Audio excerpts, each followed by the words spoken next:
results of a recent Pew survey indicated that 70% of people who never attend church or seldom attend church see conflict between science and religion. And you just have to wonder if that perception of conflict is creating doubt in the minds of these people about the scientific compatibility of the Christian faith. But is that really the case? Is there really conflict between science and Christianity? I'm joined today by Dr. Darren Williams, who will help us unpack that question. Dr. Williams is a Christian and has a PhD in physical chemistry and has spent over 20 years teaching at the university level. Dr. Williams, Darren, have you ever had any reason to doubt your faith as a Christian because of scientific advance? Not at all. I went to a very secular school, University of Texas at Austin, got a great education there, and never once was what I studied in the classroom bringing doubt upon my Christian faith. Now, I'm not so naive as to try to think there's not conflict, but many times it's between persons. I think scientists have said that there's a conflict. I think there's a pervasive view, even sometimes in the church, to leave your brain at the door.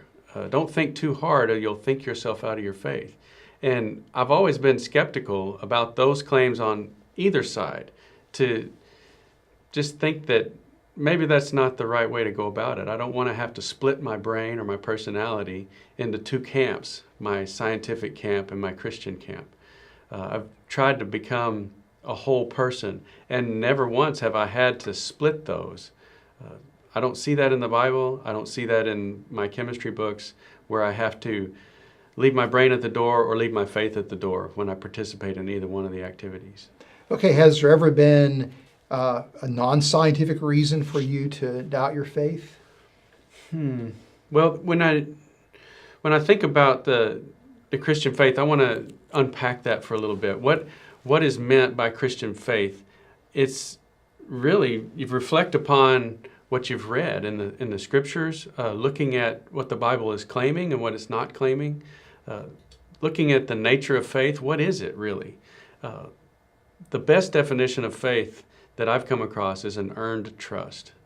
The Christian faith is unique in a sense that it has testable claims. You know, there's a lot of ways the Bible could have been written that would have left us in just a 100% spiritual religion. No archaeological evidence is needed in one of those situations. Jesus could have said, you know, I will rise again spiritually. But he didn't do that. He left a testable claim. He said, when I rise from the grave. Okay, it's implying a bodily resurrection, and then that was the claim of the disciples afterwards. So there are very testable claims in Christianity. And so those kinds of things are what we mean by the Christian faith. It's an earned trust. Now, you asked about were there ever any doubts? You do. As you grow up and you start thinking deeper about these things, you think, maybe I'm misled. Maybe I'm a Christian just because my parents were, or because I was raised in the church. And that's a common claim that you'll have from skeptics. So how did you resolve that particular concern? Well, I would do what I've done in many cases, is not to just stew in my doubts, but to read, to pick up books, to Google, to go online, and not try to shore up my preconceived conclusions and to eliminate anything that might challenge those things. The confirmation bias is a big problem for everyone.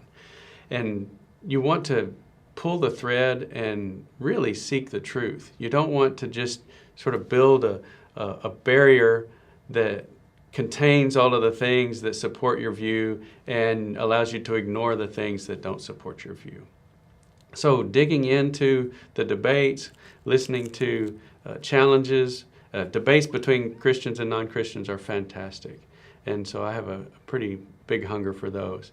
And I haven't come across any arguments that have completely wrecked my faith or my trust in the scriptures and in the archaeological evidence.